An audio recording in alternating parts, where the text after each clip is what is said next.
కష్టపడి పనిచేసేవారు ఎందుకు పేదవారిగా ఉంటారో 5 కారణాలు. మేము ఒక చిన్న పల్లెటూరులో పెరిగాం. నాకు బాగా గుర్తు ఉంది. నేను నా పేరెంట్స్ అండ్ నా బ్రదర్స్తో సోమరిపోతుగా పిలువబడేవాడిని. ఎందుకంటే నేను ఎక్కువగా శారీరకంగా పనులు చేసేవాడిని కాదు. బాగా కష్టపడి పని చెయ్యండి అనేది ఆ రోజుల్లో మంచి సలహా. పనిలో, వ్యవసాయంలో అండ్ వేట ఇలాంటి వాటికి శారీరక శ్రమ చాలా అవసరమయ్యేది. కానీ ఇప్పటి ప్రపంచంలో శారీరక సామర్థ్యము ఉన్నవారు ఓడిపోయారు. దానికి 5 కారణాలున్నాయి. 1. కష్టపడి పనిచేసేవారు ముఖ్యంగా వారి శరీరంపై ఎక్కువగా ఆధారపడతారు. మన పెద్దలు నివసించిన కాలంలో వారు వ్యవసాయం, వేట ఎక్కువగా చేసేవారు. సో వారికి శరీర దారుఢ్యం చాలా అవసరమయ్యేది. వారు చాలా టైం శరీర సౌష్ఠవానికి కేటాయించేవారు. తమ పిల్లలకి కూడా అదే సలహా ఇచ్చేవారు. కష్టపడి పనిచేయడం అంటే మీ శరీరాన్ని దృఢంగా తయారు చేసుకోండి అని. ప్రపంచం మారుతూ వచ్చింది. మనం ప్రతిరోజు బతకడానికి ఇప్పుడు శారీరక శ్రమ మరియు వేట మరియు వ్యవసాయం మాత్రమే చేయాల్సిన అవసరం లేదు. దానికి బదులుగా మనం మన జీవనశైలిని మెరుగుపరిచే పరిశోధనలు మరియు కొత్త ఆవిష్కరణలు మనకు చాలా అవసరం. కాబట్టి శారీరకంగా బలంగా ఉన్నవారితో ప్రాబ్లం ఏంటంటే వారికి వారి దగ్గర ముఖ్యమైనది ఏదో ఉంది, కష్టపడి పనిచేసేది అని వారు ప్రశంసించుకుంటారు. వారు చాలా బలమైన ఎముకలు మరియు దృఢమైన శరీరం కలిగిన వారు కావచ్చు, కానీ వారు వారి బ్రెయిన్స్కి ఏమాత్రం పని చెప్పరు. వారు ఆలోచించడానికి కూడా ఎక్కువగా సమయం కేటాయించరు. కష్టపడి పనిచేసేవారు వారు గుడ్డిగా నమ్ముతారు మేము సక్సెస్ వైపు వెళ్తున్నామని. కానీ అది నిజం కాదు. నిజం ఏమిటంటే ఎముకల టైం అయిపోయింది. మనం ఉన్నది బ్రెయిన్ శకంలో. ఇక్కడ మీరు ఎంత హార్డ్ వర్క్ చేస్తున్నారనేది ముఖ్యం కాదు, ఎంత షార్ప్గా థింక్ చేస్తున్నారనేదే ముఖ్యం. నేను చెప్పేది వినండి. వాట్సాప్ అనేది ఒక మొబైల్ అప్లికేషన్. 2009లో Brian Acton and Jan Koum ద్వారా తయారు చేయబడింది. కానీ అది 2014లో ఫేస్బుక్ $19 బిలియన్ అమ్మబడింది. యూట్యూబ్ అనే platform John Hurley and Steve Chen and Jawed Karim వారు 2005లో తయారు చేశారు. కానీ 2006లో $1.65 బిలియన్ యూట్యూబ్ అమ్ముడుపోయింది. మీరు ఎన్ని రోజులు కష్టపడి పనిచేస్తే $19 లక్షల సంపాదిస్తారు? మీ శారీరక సామర్థ్యం మీద ఆధారపడడం మానేయండి. మీ తెలివిని పెంచుకోండి. మీ మానసిక సామర్థ్యము పెంచుకోండి. దానిని యూజ్ చేయండి. ప్రపంచం మారిపోయింది. ఇప్పుడు ఎముకల ప్రపంచం కాదు, తెలివితేటలదే ప్రపంచం. 2. హార్డ్ వర్కింగ్ చేసే వారి దగ్గర చాలా తక్కువగా ఉండే వనరుని అమ్ముతున్నారు డబ్బు కోసమే. ఒక వ్యక్తి అమెరికన్ చాలా కష్టపడి పనిచేసేవాడు. 20 సంవత్సరాల నుంచి అండ్ ఇప్పటికీ కూడా ఏమీ అభివృద్ధి చెందలేదు. అదేం పెద్ద విషయం కాదు. 70 to 80 అమెరికన్స్ ఇదే విధంగా పుట్టుక నుండి చావు దాకా ఇదే విధంగా బతుకుతారు. నేను చెప్పేది ఏంటంటే చాలామంది వారి చాలా తక్కువగా ఉన్న రిసోర్స్ అయిన టైంని అమ్ముకుంటున్నారు. డబ్బుని పొందడానికి మాత్రమే మనం టైంని అతిగా ఖర్చు చేస్తే అది ఒక తప్పుడు ఆర్తిక పన్నాగమవుతుంది. కానీ చాలామంది అలాగే చేస్తారు. ధనవంతులు వారి సమయాన్ని అమ్మరు, వారి విలువని అమ్ముతారు. రెండింటిలో తేడా ఏమిటంటే టైం పరిమితమైంది కానీ విలువ అపరిమితమైంది. ఎందుకంటే అది సులభంగా నకిలీగా మార్చబడుతుంది. మీకు కొన్ని ఉదాహరణలు చెప్తాను. మెక్డొనాల్డ్ అనేది ఏప్రిల్ 15, 1955లో రాయ్ కార్క్ అతని చేత స్థాపించబడింది. అతను ఒక్కడే ఆ ఒక్క స్థలంలో మాత్రమే స్థాపించబడింది. కానీ తర్వాత 5699 కంపెనీల వల్ల లొకేషన్స్లో అది నకిలీగా స్థాపించబడింది. 31,230 ఫ్రాంచైజీస్ మొత్తం ప్రపంచంలో మెక్డొనాల్డ్ అనేది వాల్యూ కాబట్టి నకిలీ చేయడానికి చాలా సులభమయ్యింది.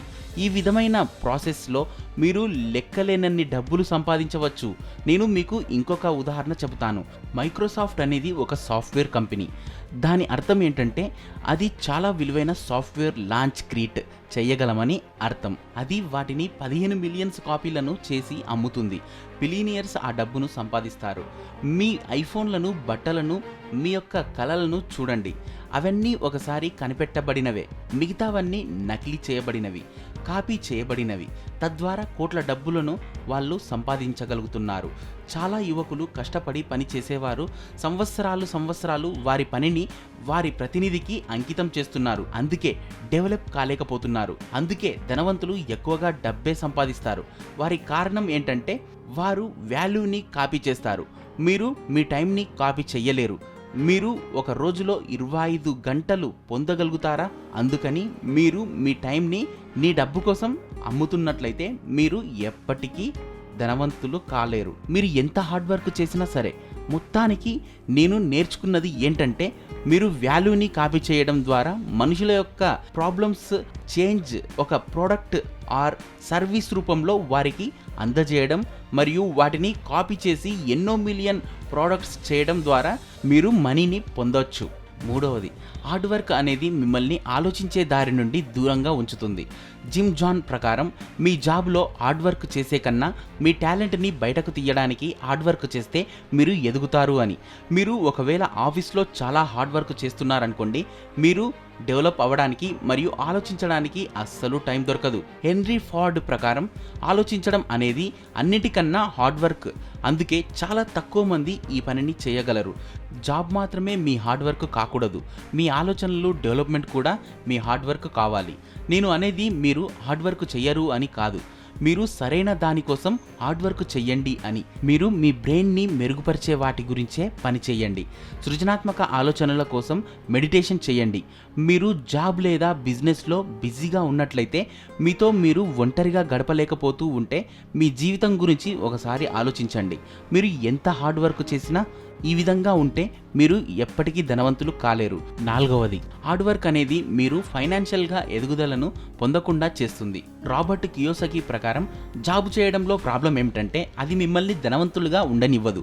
తక్కువ జీతం గురించి నేను అనడం లేదు, కొన్ని కంపెనీస్ బాగానే పే చేస్తున్నాయి. అసలు ప్రాబ్లం ఏమిటంటే, మీకు పైన ఆర్థిక విద్యను పొందడానికి సమయం ఉండదు.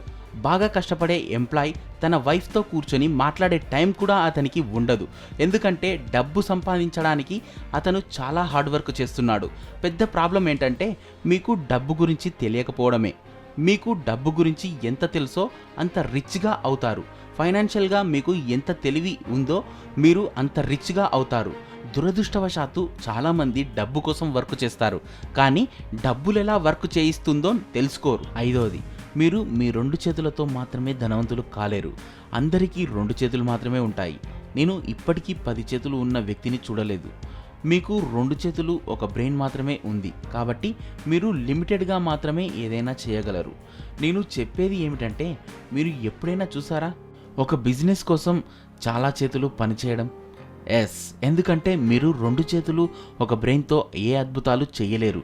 మీకు 100 చేతులు, 10 బ్రెయిన్స్ కావాలి ఆస్తిని సంపాదించడానికి. నేను చివరికి చెప్పేది ఏంటంటే, మీరు మీ ప్రతినిధి కోసం మాత్రమే పనిచేస్తున్నారు. మీరు వేరే ఒకరి యొక్క చేతులు, బ్రెయిన్స్, ఐడియాస్ ఎలా వాడుకోవాలి నేర్చుకోండి. ఒకవేళ మీరు ధనవంతులు అవ్వాలనుకుంటే, మీ బోన్స్ మీద ఆధారపడే కంటే మీ ఆలోచనలను, తెలివితేటలను మెరుగుపరచుకోండి. మీరు మీ జాబ్లో చేసే హార్డ్ వర్క్ కంటే మీ సొంత లైఫ్పై ఎక్కువగా హార్డ్ వర్క్ చేయండి. టైంని మీరు వెచ్చించే కన్నా విలువని వెచ్చించండి. మీకు కనుక ఈ వీడియో నచ్చినట్లయితే కామెంట్ చేయండి, అలాగే లైక్ చేయండి. తప్పకుండా సోషల్ మీడియాలో షేర్ చేయండి, అలాగే సబ్స్క్రైబ్ చేసి మా ఛానల్ని మీరు ప్రమోట్ చేయండి. Thank you so much.